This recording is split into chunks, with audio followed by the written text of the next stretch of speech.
बात इतनी सी है कि नए नियमों की जो घोषणा हुई आप सबने देखा, बहुत खुशी हुई थे सभी, मेरे क्षेत्र की जनता भी बहुत खुश हुई थी। लेकिन उसके बाद जो हुआ,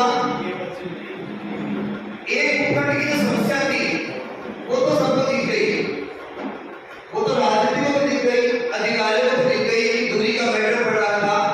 अगर खंडेला उपखंड, खंडेला पंचायत समिति अगर नीमकाथान में शामिल होगी तो रिंगस फ्लैट की समस्या होगी, उसका समाधान निकाला गया।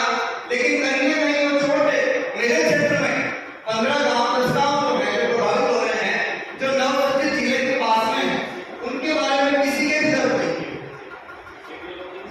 इस संबंध में हमने विगत 3 तारीख को यहाँ वीडियो साहब को जो आज मेरे साथ यहाँ मीटिंग हो रहे हैं,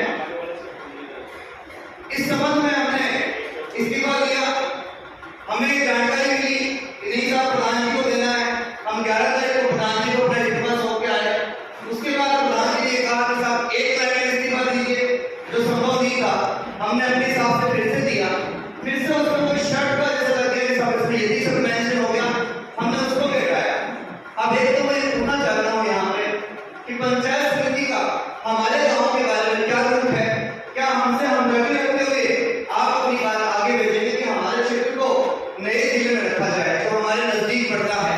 ये भी हमारे दर्द है कि अगर रिंगस बैठ के लोग जिनकी मांग वाजिब थी वो 70 किलोमीटर दूर नहीं रह सकते, तो हम लोग 70 किलोमीटर दूर कैसे जाएं जब पड़ोस में 20 किलोमीटर दूर में नए जिला मुख्यालय। मैं निवेदन करता हूँ यहाँ सदन से कि सदन के माध्यम से मांग राज्य सरकार को आप लोग भेजें कि हमारे जो गाँव है उनको नवसर्जित जिले में भिजवाया जाए। दूसरा, यदि ऐसा नहीं होता था तो मैंने अपना इस्तीफा दिया है, उसमें कई चरण हो गए, कई गलतियां निकाली गई।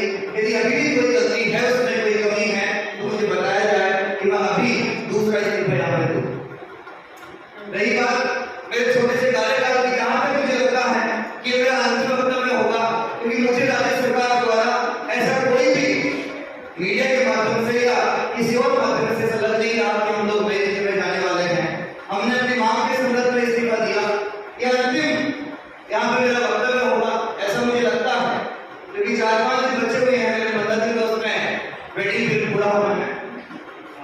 बस आपका आभार व्यक्त करता हूँ कि आपने मुझे सही तरीके से सहयोग किया।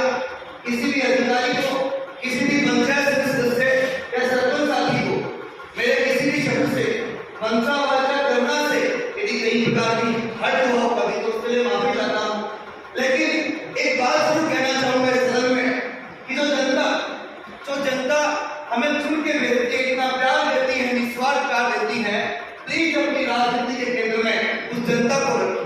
हम लोग अपनी राजनीति अपने स्वार्थों में, अपने व्यक्तिगत कामों में अभी लगते हैं, अपने व्यक्तिगत काम करवाने के लिए उसको आगे बढ़ाते हैं।